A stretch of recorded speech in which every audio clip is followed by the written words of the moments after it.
Hey, hey, hey, everybody. Live from Denver, it is Friday night. Hey, critics. So we are in our new studio space.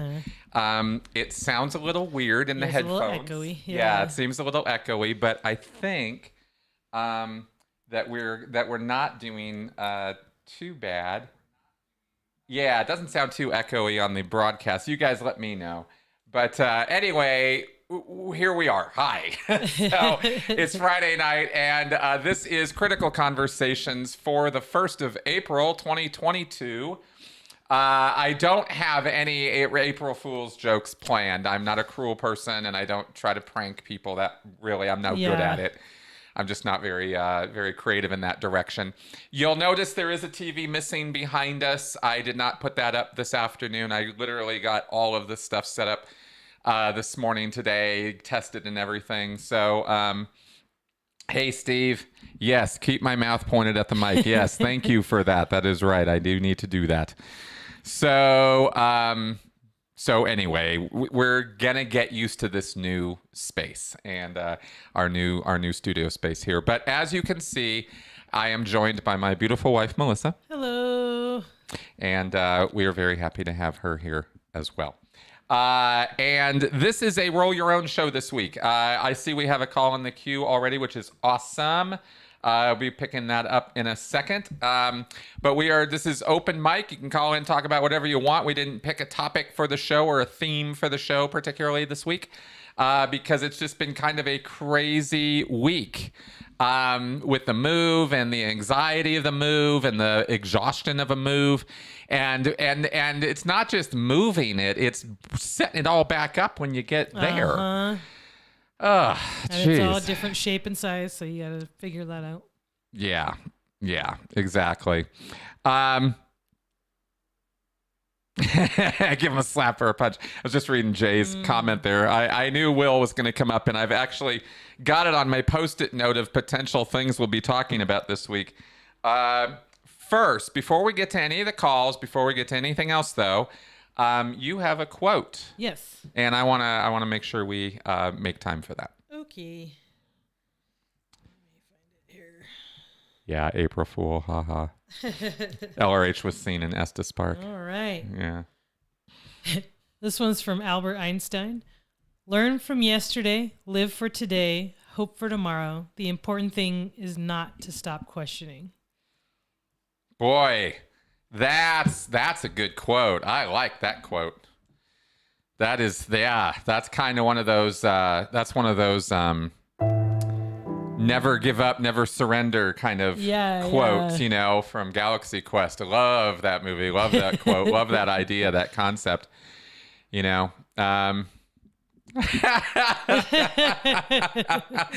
that was our melanin subject topic of the evening. Yes, that's right. It's time for melanin. Yeah, time to sort of take. Yeah, exactly.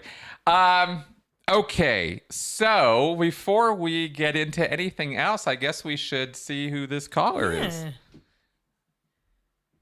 All right. Hello, is this Darla? Why, it is. Well, hello, Darla. Welcome to the show. Hello, for the second time. Yes. I called you all. Yeah. So anyways, I've been kind of on the YouTube of late. First of all, I just want to extend my condolences to the Foo Fighters at the loss of their, Taylor Hawkins. Yeah, that was sad. That was sad. Yeah, so sad. But you know how I listen to a lot of YouTube comedies, and the algorithm brought up this one episode of what is called Two Bears and One Cave, which is Tom Segura and Bert Kreischer. Okay. I don't know if you know. They both have been up there in Denver at like the Denver Comedy Works. I don't know if y'all, if that's one of your things that you do. However, Well, I know who both of them are. Whitney Yes. Cummings. Okay. All right. So Whitney Cummings, it's episode 61 of Two Bears in One Cave.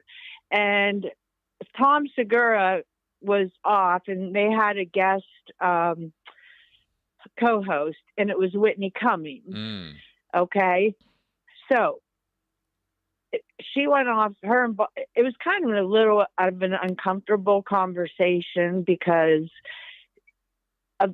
you'd have to watch it. But my point being is, and maybe I've missed this somewhere, but her and Bert went over a leaked audio of Tom Cruise berating a crew Yes. on the set of Mission Impossible. Was that over the COVID thing? Was that the COVID? Yeah. That was what was that, about a year ago? Something like that. Something like that happened. Yeah. I've heard that audio. So I had never heard it. Mm-hmm. I had never heard it, and I'm full deep into this Scientology stuff, and sure. What you've always said that was he? Do you think he was yelling at Sea Org members, screaming? No, he was on a movie set, so those were not Sea Org members he was yelling at. Those were regular union-paid staff for the most part, right? Studio crew. And he was yelling because one of them was not complying with or saying something about... Yeah, he wasn't wearing a mask. Not wearing a mask, yeah. There was like some non-compliance with the mask policy and the COVID policy on set. And so there were mixed reactions to that leaked audio because some people thought he went too far and other people were like, well, you got to be stringent, to keep those rules in. And of course, my feedback on it right away was that it sounded exactly like how we used to be talked to all the time in the Sea Org. So he wasn't talking to Sea Org members there, but that is how we used to be talked to all the time. It reminded me... I'm sorry to have interrupted you. No, you're good. Okay. It reminded me of hearing footage that you all have played of David Miscavige screaming at Mike Rinder, for instance, or, just the experiences of, you higher ups, within, the Sea Org and, I guess I don't know. I'm a little nervous right now. Oh, don't be nervous. It's all good. It's all good. Okay. But this is my whole, really, to wrap this around to just as a suggestion. Whitney Cummings has a huge, large podcast and a huge reach in Hollywood, right? Yep. And Leah Remini does also. I would almost think that the two of them, because of how Whitney spoke about it, that wouldn't it be wonderful for you all, the people that are trying to reach people, to get Leah on Whitney's podcast and talk about these particular things. And I thought Chris Shelton has a way through to Leah. And possibly. I thought maybe you and Melissa could watch that podcast that I'm talking about, the Two Bears in One Cave, before you would even maybe, take up my suggestion, if it would be worth it. But I thought you could reach she gets 500,000 viewers. Absolutely. Right? No, I'm sure it would be time well spent. I will check that out. That's a great suggestion. Okay, well, I won't take up any more of your time. Well, fair enough. Well, Darla, I appreciated your call. Yeah. Thank you. And I want to tell you, Melissa, that I put a lot of my posts that I put on Facebook are actually Albert Einstein quotes. Oh, wow. He's got some really, if you look, and he's a really mindful man. Not only was he intelligent in the sciences, but or the mind, I forget, well, yeah, Albert Einstein, the mind, right? I'm dingy here. But anyways, just wanted to compliment you on your selection for this day. Well, thank you. Y'all have a great one. Thank you. Bye-bye. Okay? All right. Peace out. All right. Will Smith just resigned from the Academy, Anthony Spurgeon says. I'm just because I am going to talk a little bit about this, and I am curious. One moment, please.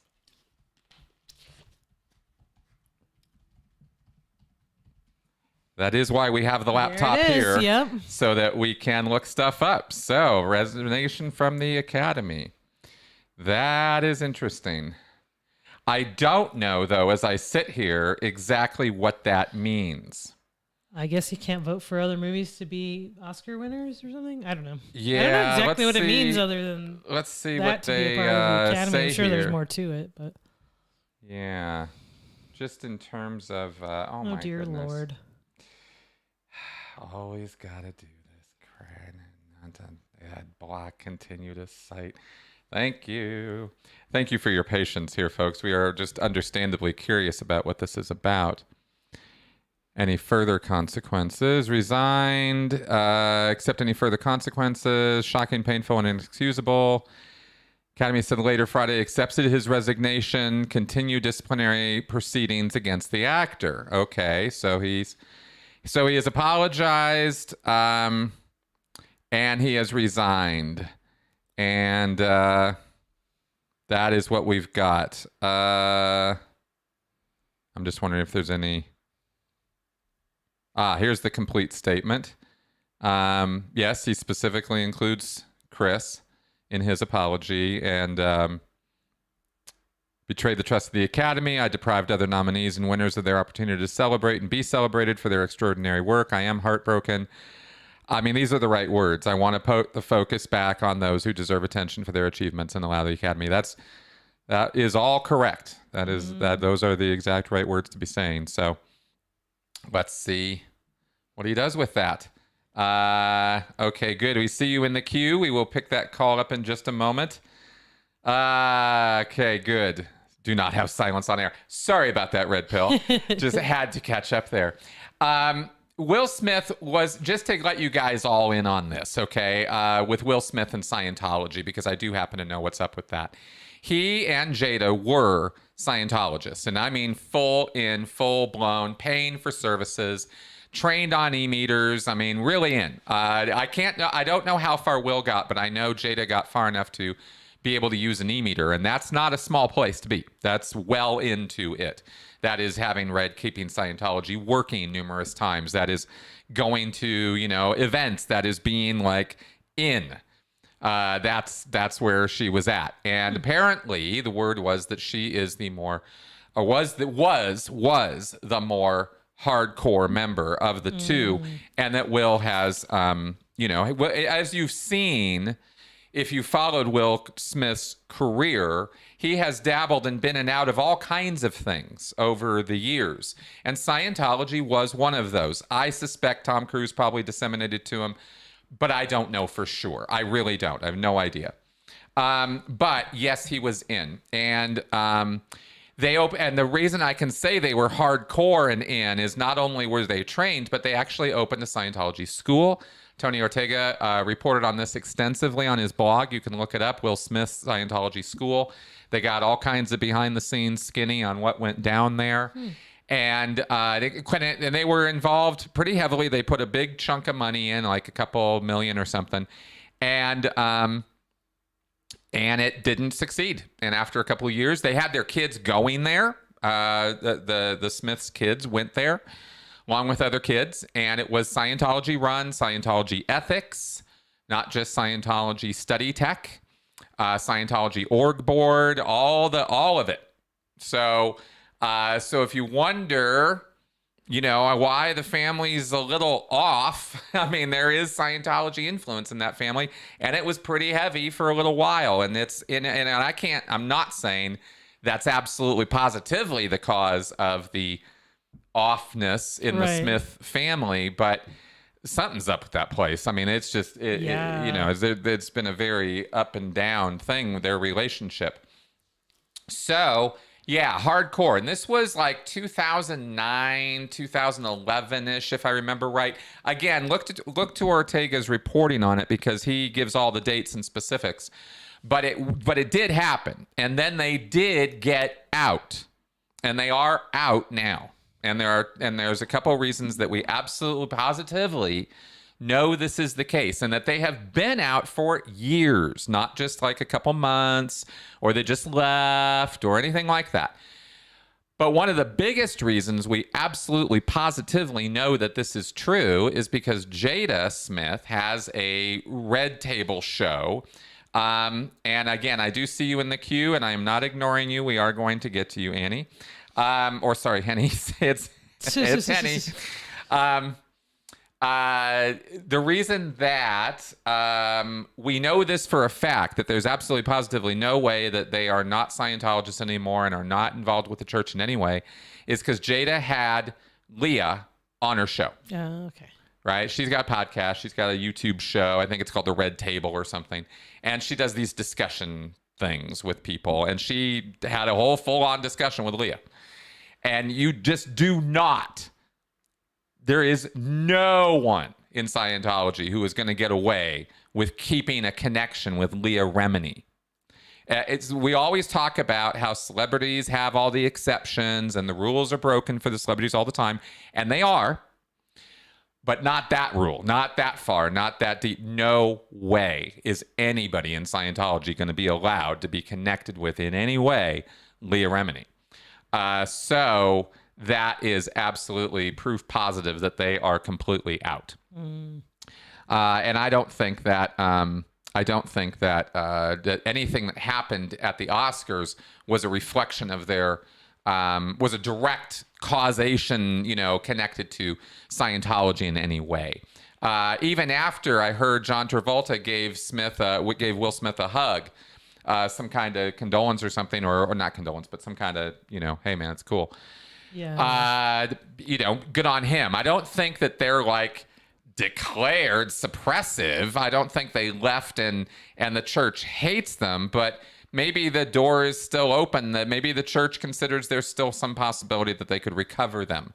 Even Jada, even now. I mean, if they were in far enough that there was some training under their belt, then the church might still hold out that hope. That part is just my conjecture. 100% my conjecture based on very little information. All right, so let's get to these calls. All right, I believe this is Henny. Hello.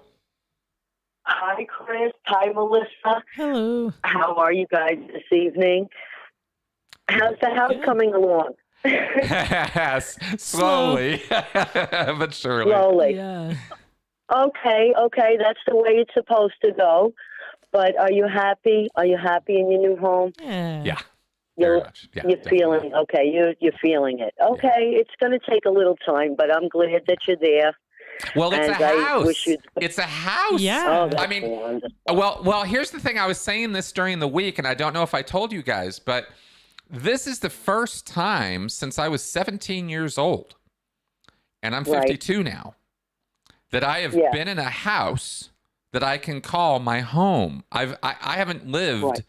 Dorms, apartments, that's it. So just for that, I'm very happy. Yes.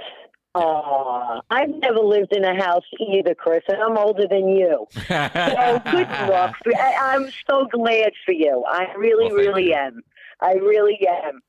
May you have many happy memories, and really everything will go smoothly. It is a little scary in the beginning, especially coming from an apartment or, a dorm. It definitely is different. But you'll acclimate right away, and it'll be filled with love and laughter. And that's my main wish for you guys. So on that note, Okay, so listen, Melissa, your quote was wonderful. Oh. And I had a question for you. I didn't know if you know it, but you're so smart, you probably do. I wanted to ask you a question about repression and suppression. If that was one and the same type of a thing, I know it's a little off the cuff, but, if you could, just find out for me. I really don't know the difference. And I thought perhaps you did. Or you, Chris, for that matter. I don't know. Maybe the two of you can put your heads together and come up with an answer for me at some time. Okay? Well, what I'm looking at here, Henny, if I might take a stab at this real fast, they're synonyms. They are definitely synonyms of each other. The word repression is subduing someone or something by force. Or it's either the action of doing that, or it's the restraint itself, or something like that. But it's a subduction. It's subduing somebody by using force, and that that's repression. That's repression. Yes. Okay. And suppression. And suppression definition is, of course, the act of suppressing, stoppage or reduction of something, the absence. Yeah, there's biological definitions here, but it's suppressing something. It is, repression. Okay, so repression becomes a synonym here. Yeah, yeah, they're pretty much the same. Okay. Okay, well, thank you. Now I understand the difference. So I've learned something again from you. Thank you very much. Now I just want to touch it. Oh, thank you. I want to touch really quick, if I may, on this onion layer of a shit show that happened this week. Yeah, sure. This past week with Will. Okay. Yeah. Thank you on that. First of all, his actions are his own actions. Yeah. Okay. Everybody's actions are their own.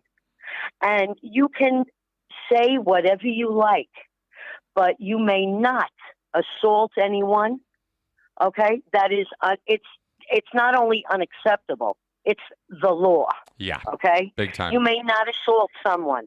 Okay, no matter what they say, you can reply back. You have that right, but you may not assault someone. Mm-hmm. Okay, what he did was criminally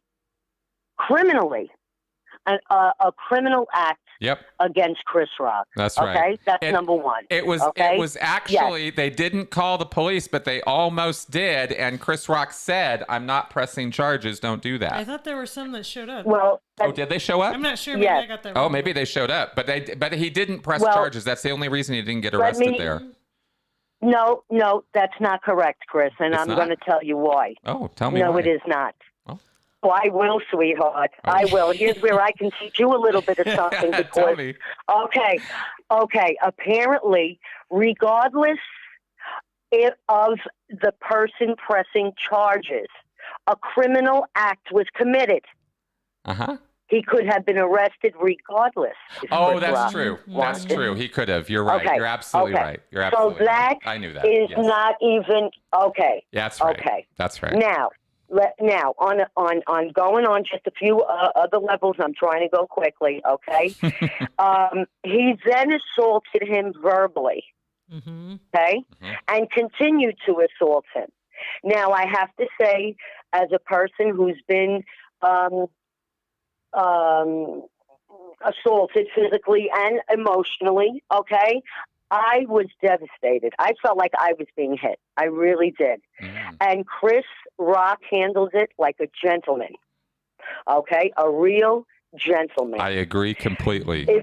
He was very professional about that. He certainly was. Yeah. Okay? And let me just say this. He had no protection from no one. And he stood there as a victim and remained that way and re-victimized for the whole show. I was sickened.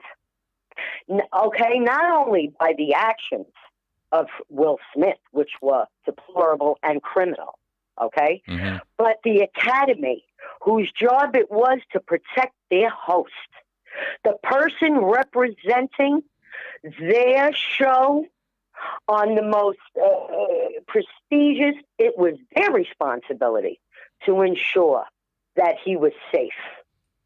So they are also at fault, which I don't give a shit who says what. That's a fact. Fair enough. Okay? Yeah. You make sure, that's right, that the host of your show is absolutely protected. Yeah. Okay? And then to add insult to injury, in my opinion, everyone applauds at the end. Okay? After his speech, everyone, a standing ovation. I said, am I watching the Cult of the Academy Awards? What the fuck is going on? Well, I can speak to that part a little bit if you'd like me to. Go ahead. Okay. Because you're right. It looks insane when you're not in the room. And there's a thing that happens, which you might have felt when you are in the room and something very weird is happening. Something completely unnormal. Yeah, completely shocking. Unpredicted for. That's right. Shocking, right? When something happens in a group situation like that, there is a definite effort on everyone's part to try to keep it going and keep it normal anyway.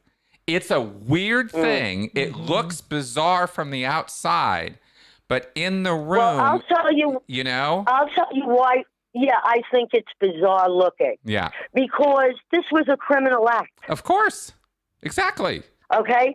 And let me tell you something. Many years ago, you probably aren't aware of this, but they had Howard Stern doing Hollywood Squares. Okay?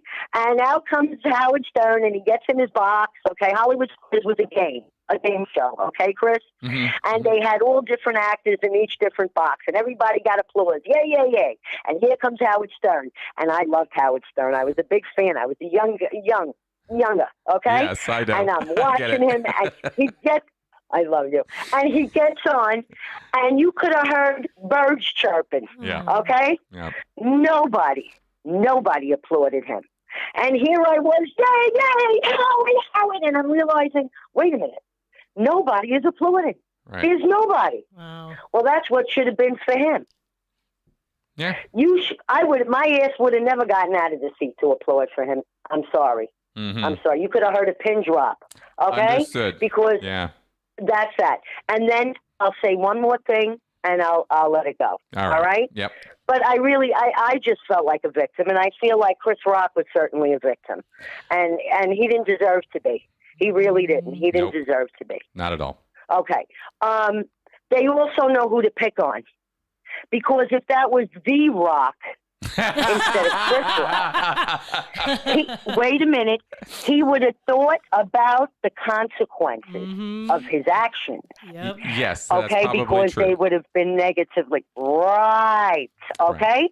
And he might have just sat there and consoled his wife, which would have been more appropriate than the way he acted. Okay? Correct. It was. Yes. Okay. So that I just want to say that too. He knew that he could get over on him. Yeah. Well, he thought he could. And it turns out he couldn't, but he thought he could. And that was his big mistake. Well, he didn't think of the repercussions. And let me tell you something. I don't know if he even gives a fuck about them. Okay? He defended his wife. In his opinion, he was able to get away with it. Yeah, we'll see. That's his rationalization. Okay? Yep. And now you're sorry. But, there was no reason to do that. Yeah. You keep your ass in the seat. Exactly. And you act like a gentleman, like you're supposed to act. Okay. Fair enough. So I got off on my tangent. Thanks. Listen, Thanks mazel tov on the new place. I'm going back to the show. Love you all. Okay. Bye-bye. Bye. Good night. All right, cool. I see you in the queue, and before we take it on, I just wanted to do a couple comments about that thing, and then we will move right on, because I know that this is, been talked about for the last week ad infinitum, and we don't need to whatever, but I never really did say, I didn't agree with any of it. I didn't think that that what Will Smith was doing was at all right or correct or proper. Well, and we were watching it live. Yeah, I was going to bring up. I think as Kathy Griffin said, there's some comedians that like it's gonna make it hard now. Yeah. For stand-up comedians because like people are gonna think now, oh yeah, they said something bad, I can go up there and do that. Unfortunately, that's true. I don't think that the big takeaway from this is that fortunately. No. However, you're absolutely right. There are people who are going to watch this and they're going to go, well, and they're going to feel entitled that if some comedian, literal comedian, says something that they feel is awful or offensive or whatever, they might be able to take it out on that person. And that, unfortunately, that is true. And that is very, very, very unfortunate. They'll have to do those like, at like crappy bars that are scary where they have the, like, what's it called around the stage, like the wires and stuff so people can't get on stage at like really awful bars that are dangerous. Oh, the chicken bands. wire and stuff? Yeah. I'll have to do that for do stand-up chicken wire.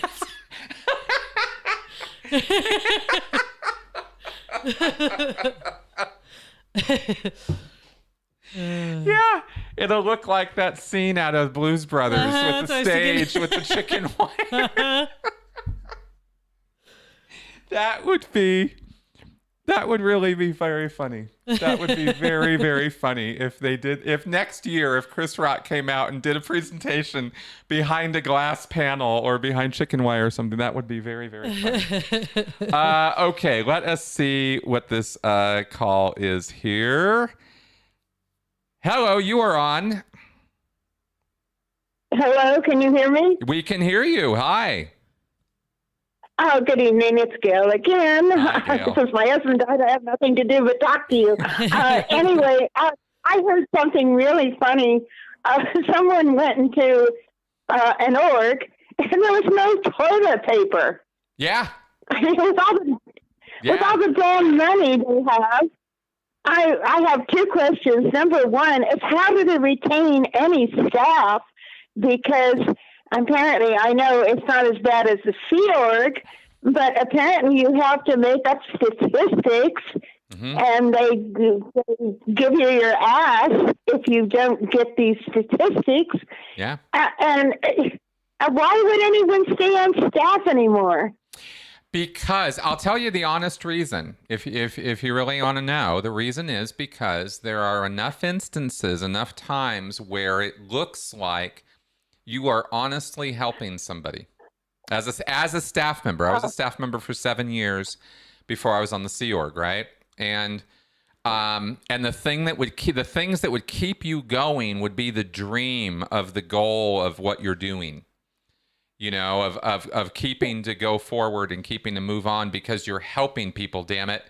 And you're working against all of the forces of psychiatry and everything else in this society that is not going to succeed if Scientology doesn't. So the idea is, well, sure, we're not working hard enough or fast enough or getting enough done, or maybe this is a really rough place to work and sometimes it's hard. But what else could I possibly be doing with my life that would have any meaning compared to this? I mean, that's what I used to tell myself. Saving people. And so the staff I didn't realize it was volunteer at first. So apparently I would think the staff members, unless they're very rich, would have to have another job. Yes, or a spouse who has a job. That's exactly right. Every one of them either has a full-time, a spouse who's got a full-time job who's covering all the bills, or like me, they had to have another full-time job as well as working on staff. So all they do is work. You must have been exhausted. I know the Sea Org was exhausted, but this also sounds exhausting. Yeah, it was. It was 80 hours of work a week. So basically weeknights, Saturday and Sunday nights were the only time I had off was the weekend nights. And that was when I did my laundry and stuff like that. And I know the Sea Org was, thanks to your hard work, I know how badly the people in the Sea Org were treated. How about the staff? Do they get yelled at too? Oh yeah, all the time. It depends on. It depends on the organization, though, a little bit. Some were more tyrannical than others, to put it that way. How was the Santa Barbara one? When I first started working there, it was pretty tyrannical because a Sea Org member was actually in charge on a mission there. And so she was hell on wheels, man. She would just scream. She'd rip your face off. She didn't care. She didn't care who you were. And then she got pulled back after a year, and somebody else got put in that place who was a bit more chill, and it was a little less yelly for a good long while. But you get regular visits from the Sea Org, you see, and you also get a lot of phone calls, and they don't hold back on the phone any more than they do in person. So sometimes you'd have a whole phone conversation with somebody, and you'd be holding the phone out here, and you'd hear them just fine, you know? They're yelling their heads off. Oh, yeah. Oh, yeah. And I can't believe some org. I guess one of the staff members would have to put the toilet paper in there if they didn't. I mean, all the money, and they don't have toilet paper. Yeah. You're freaking right. I know. It's crazy. Fighting the good That's fight. crazy. Saving the world. God. One toilet paper at a time. Oh, Yeah. God. Yeah. And come on, I have one other question, and also I just listened to your AR that triangle thing. Oh, yeah. The air God, struggle. Yeah. That was really confusing. Yes, it is. But anyway, I wanted to ask two questions. One, suppose Shelley gets really ill somewhere, wherever she is. She probably has a vitamin D deficiency by now. Suppose she dies before David. Would we ever know? Not necessarily, no. No, she could be dead right now and nobody would really know. There's no That's really necessity to report. You know, there's nobody I mean, as far as David Miscavige and Scientology is concerned, it's nobody else's business. So if she died on property or not, they wouldn't necessarily make some public announcement about it. Well, they have to bury or cremate her somewhere. Oh, sure. Yeah, they take care of it internally. I'm just saying they wouldn't make some announcement about it, you know. Okay, and one last question. This is kind of complicated. Why did Leah Remini's truth rundown take 3 months? And apparently one day she was there, she wanted to go to lunch with her family. Mm-hmm. And even though this was 3 months long, she was told, you can't go to lunch. You come back here in 10 minutes. Mm-hmm. I said, what the hell are they doing all this time? Well, the Truth Rundown is a pretty intensive operation. It's actually the most powerful form of gaslighting I'm aware of. It's quite a little black brainwashing kind of activity, and it takes quite a while to get through it.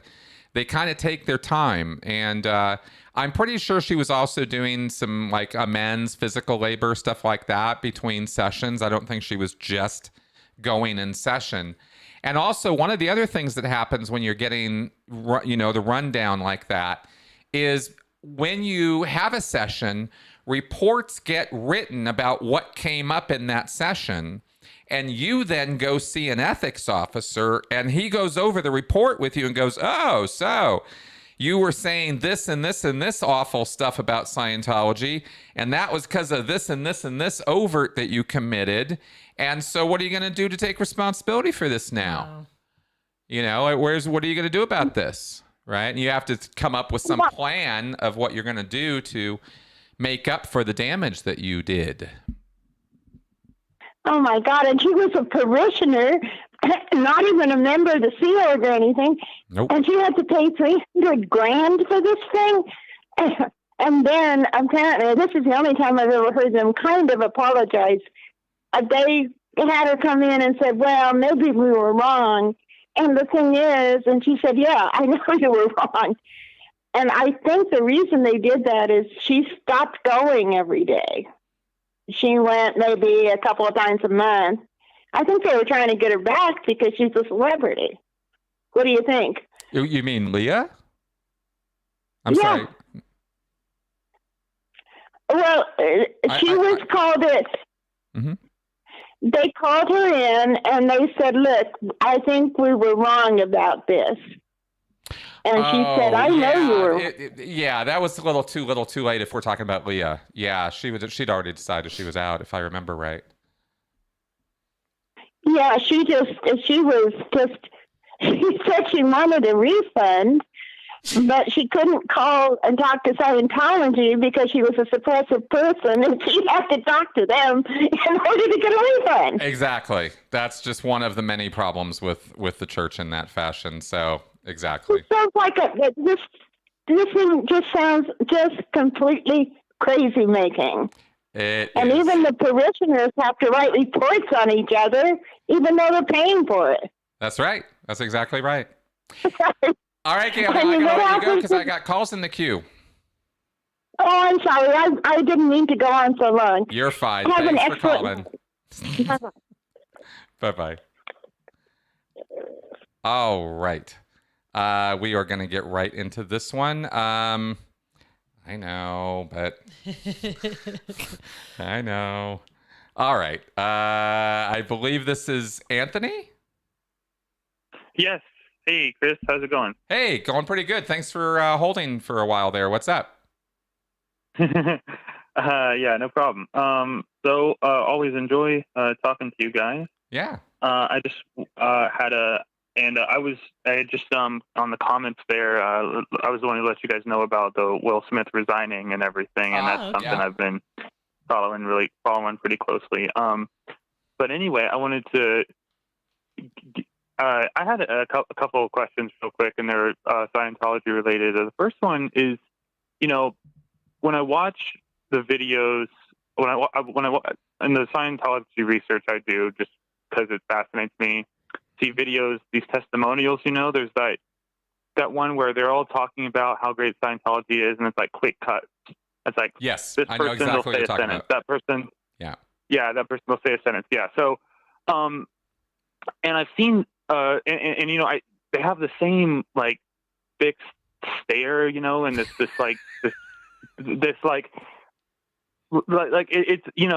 which is what they train you to act like.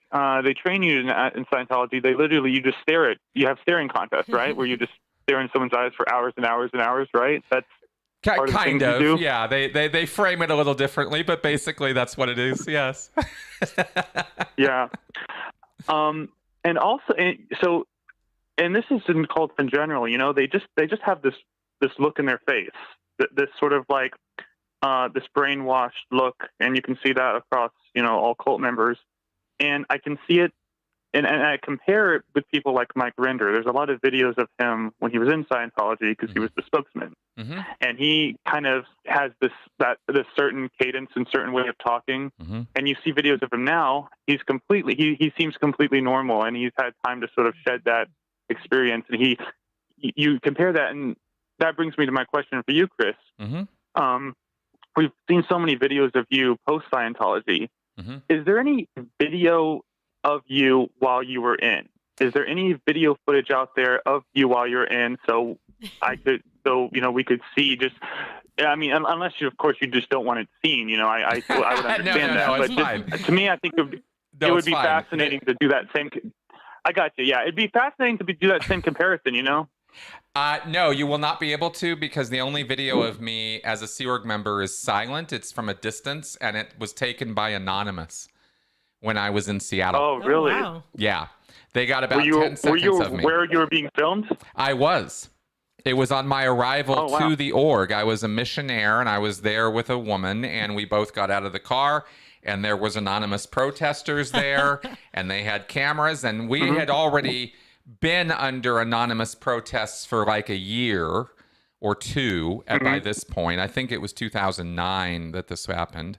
So yeah, it would have been 2 years in, and I took it in stride, just kind of smiled, tried to ignore it. But you can see my face. That's about all you can see. Right.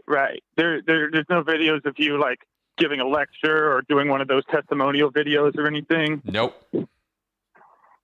Sorry. I wanted to ask you about that. No, that's totally. Oh shoot, now my day's ruined. But I wanted to ask you about that. Were you I don't know how much, if at all, you were involved in the production of any of those videos, but whenever whenever people like sit down in all these Scientology videos and they just stare blankly ahead and they say, "Oh, Scientology is amazing. It's the best thing in the world. It changed my life. It's blah blah blah." Is there any sort of like sense where after the cameras are off, they're kind of like, I mean, do they have to maintain that straight? Do they have to maintain that 24/7? No, no. Nobody could do that. Oh, yeah. Right. That liturgy level, yeah. But are there sort of moments in Scientology where like people will like look at each other and like very very quietly, when no one's looking, will sort of exchange looks like moments of realization of what they're doing and how empty it all is. But of course, you got to keep up the appearance. You got to keep smiling and happy all the time. So how often does that happen, if at all? Not often, because you're talking about a disaffected Scientologist, and they don't tend to come around that much anymore. That's the whole point, right? Is once you start feeling that way, you don't come around. As a Sea Org member, if you start feeling disaffected, and that's the word that they use, you generally get you end up getting suspended from your job, and you end up doing some kind of galley work off the lines where you're not going to poison the well. Sent to the RPF. What's that? Or sent to the RPF? No, nobody gets sent to the RPF because they don't want to be a Sea Org member anymore. That would be not the point. Oh, okay. No, it's just because they just get taken away so they don't contaminate anybody else with their bad ideas. Spread their virus. Exactly. Spread their virus. Yeah. That's exactly how they're treated, and it's like slowly ejected from the body. It's like that. Yeah. I mean, it's definitely like people turned into robots. People, just. You're talking about what the term for what you're talking about is disassociation. Disassociation. Yeah. That's what happens. Which I mean seems like, from what I can see in the training routines of Scientology, the material I've looked at, that seems exactly the point of all of those. That's right. Staring and not blinking, all that stuff. One quick thing, and then I'll let you go. I'll try. On Wikipedia, there's a section about Xenu, and it goes through. And I saw this one section about the similarities that Xenu has, sort of similarities to a Marvel character called Xenu. Yeah, I keep hearing about this. It's a coincidence at best. I mean, maybe Hubbard saw it, maybe didn't. This comes up every few months. Who knows? You'd have to know whether Hubbard ever saw that comic book. However, there's probably a good chance because Hubbard was not a complicated reader. Right. He was a Reader's Digest TV guide, comic book. I don't know about comic books, but I could see him. His Pulp Fiction certainly reads like a comic book. So it wouldn't surprise me. I'm not poo-pooing the idea. I'm just saying there's no way to know.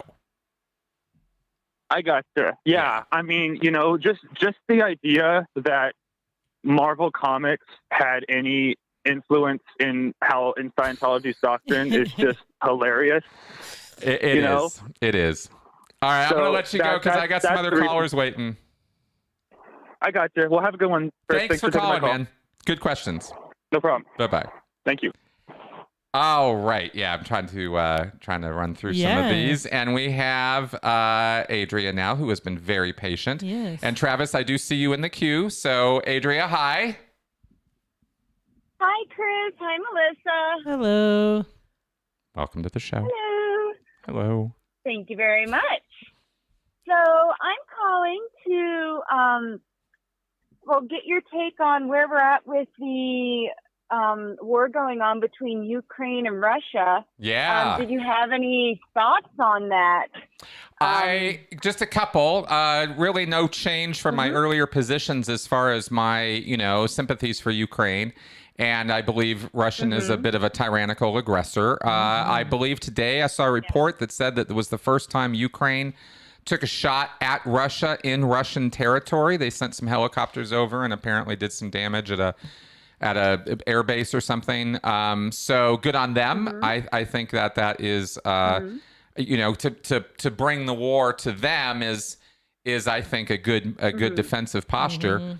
And I keep reading that Putin was or wasn't, like he was let down by his advisors, but then, the Kremlin's like, oh, no, he wasn't. And so it's kind of like this, no matter what the story is, somebody else has got some, no, it's not.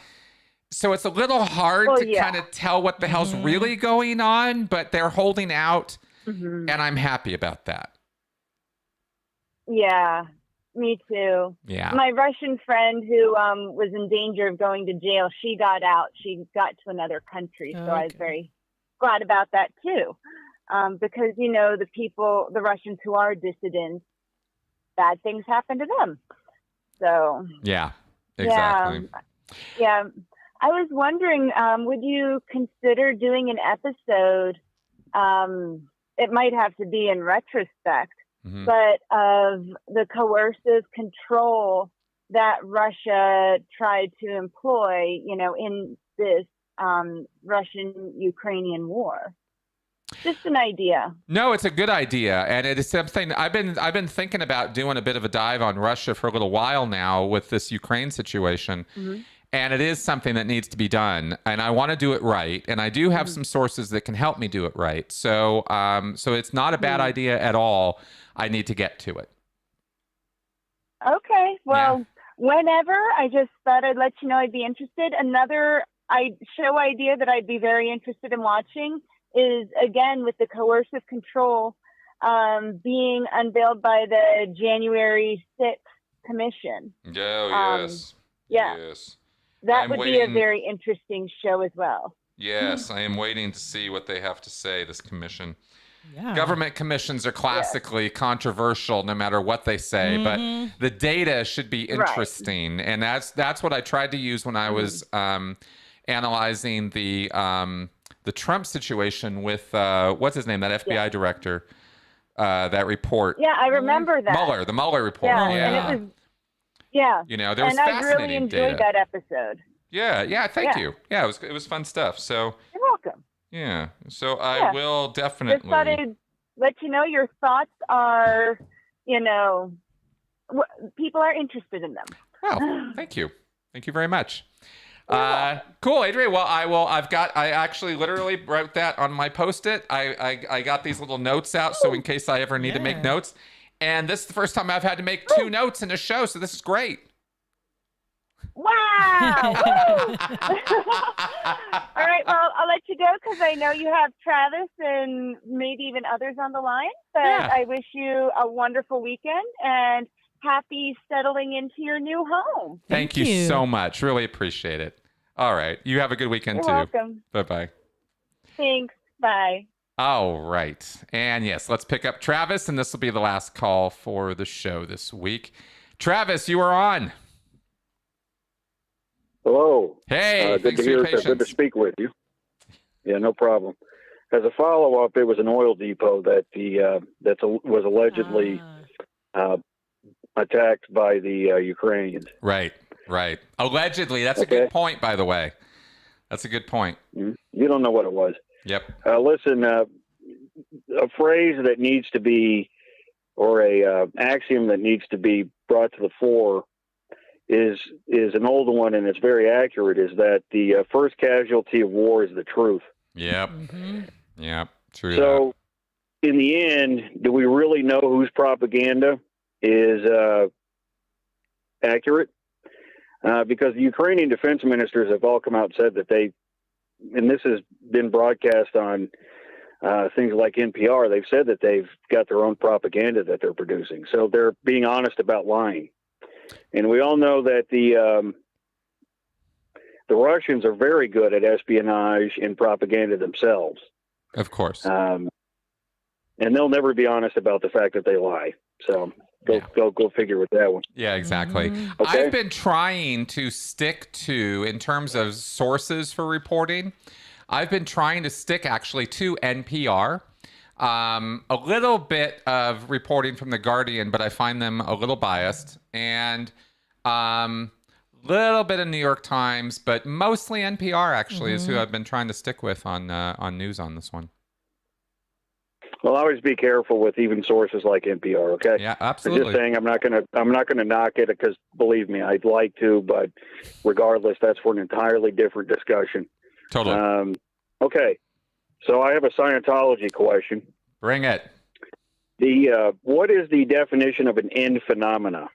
That is the things that you can see or sense or, display in front of you that tell you that you have reached the end result of an auditing or Scientology action, like a process. In the Book of Assists, it actually defines it as each process needs to run to its end phenomena or Correct. chain. It says chain or process. Now, it doesn't actually give a definition of what these types of manifestations are, and I want to get some clarification. It seems to me that from what you've said in the past, that either there's a script that somebody has to follow, like in other words, when somebody has the clear cognition, they have to say specific words that have been pre-scripted, unbeknownst to them, or it's just they say that they're whatever, that they're at the end of the process. Am I reading that properly?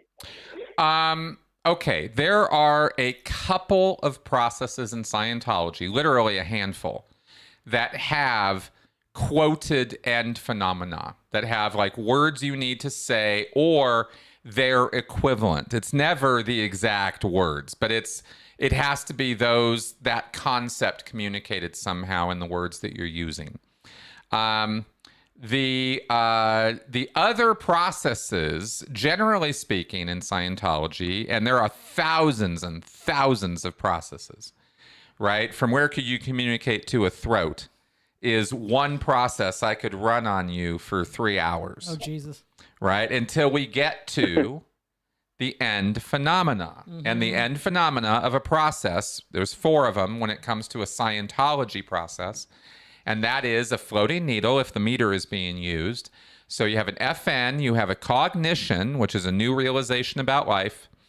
FN, cog, VGIs, very good indicators. The person looks good, looks bright, looks happy. And a release, which is a subjective thing. It's like the mental mass is moved off of the person. So it's FN, cog, VGIs, release. That's your Scientology end phenomena.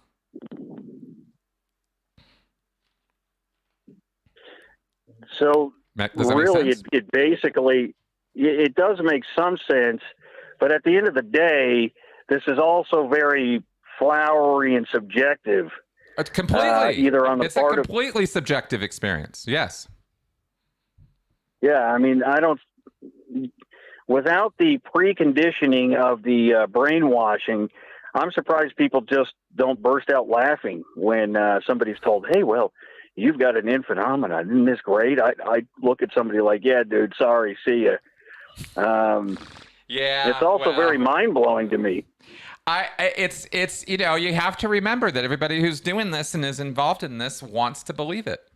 They're there, mind open, bring it, give it to me, give me this euphoric experience, and they get one. They get one delivered to them. It's really not hard. It's actually surprisingly easy to get people into those states sometimes.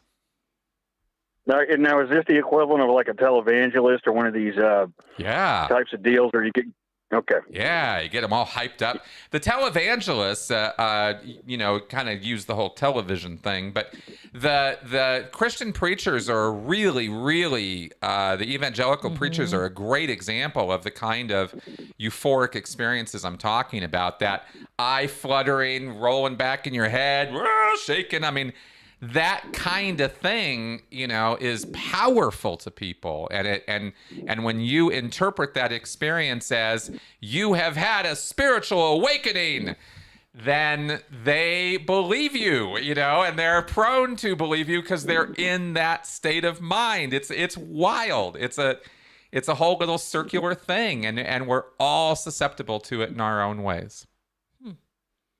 Well, who knew that Scientology and Benny Hinn would have something in common? Right? Okay. Right? That's interesting. Yeah. All right. Thanks for taking my call, and have a great rest of the week. Awesome. Thanks, Travis. Bye-bye, man. All right, cool deal. And I see you, Alex, in the comments. Yeah. Welcome. And who says the Russians' air defense can't miss low flying? Yeah, exactly. Wild times. Yeah. Wild times. Okay, guys. I think we're going to move toward wrapping up. Yeah, it's been an hour. Yeah, we could do that. You have been wonderfully Thank you. patient through all of this, by the way. I get a lot of Scientology stuff. Yes, you do. And, and I don't always know what they're talking about. I know. And it's, you know, the point of this show was to move the conversations beyond just Scientology stuff. And this in no way discourages people to call in. But do know that this format of this show is not the same as my critical Q&As. And I do a live stream of my critical Q&As every month, every 4 or 5 weeks or so. You can count on a live stream from me on critical Q&As. So anyway, just differentiating the shows a little bit, if I even should. Okay, now really quick, have a joke ready for next week. I got a joke ready for right now. In fact, while Mel is choosing a card at random, I will choose a joke. Huh. All right, so we've got composition division. That's a fallacy, logical fallacy. And this is assuming that what's true about one part of something has to be applied to all or other parts of it. Daniel was a precious child and had a liking for logic. He reasoned that atoms are invisible and that he was made of atoms and therefore invisible too. Unfortunately, despite his thinky skills, he lost the game of hide and go seek. Oops. Thank you for taking the card this week. You're welcome. Awesome. I have a bunch of dark dad jokes here, and some of these are pretty damn dark. So, okay, I'm going to give you guys 3 of them at random off of this list. I've got a long list, and so I'm just reading from the top. Never break someone's heart. They only have one of those. Break their bones instead. They have 206 of those. Oh, my God. What's the difference between a Lamborghini and a dead body? Oh, no. What? I don't have a Lamborghini in my garage. Oh, wow.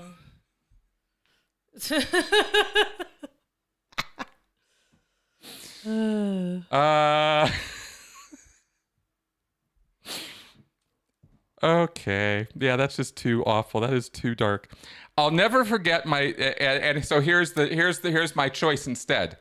I'll never forget my grandfather's last words to me just before he died. Are you still holding the ladder? Oh.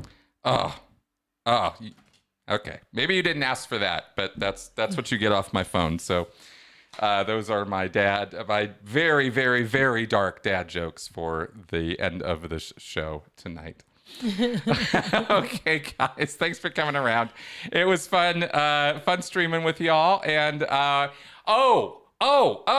live podcast tomorrow, guys. Right here, I'm going to do a podcast live, and I'm going to talk about, and I'm doing it live to get questions, to get feedback. So I should have said this earlier. So live podcast tomorrow. It's going to be at 1:00 my time, and I will post it later tonight. I'll get the link up for the live stream, but it's going to be at 1:00, and I'm going to talk about talking to cult members, getting cult members out. What's that process? What is that about? It's not a formula. It's not a set routine, but there are tips. There's advice. There's things you can know and follow. And I'm going to talk a little bit about that this week for the podcast. So that'll be live tomorrow, and you can join me for that. And with that, we will wrap it up. Good night. Good night.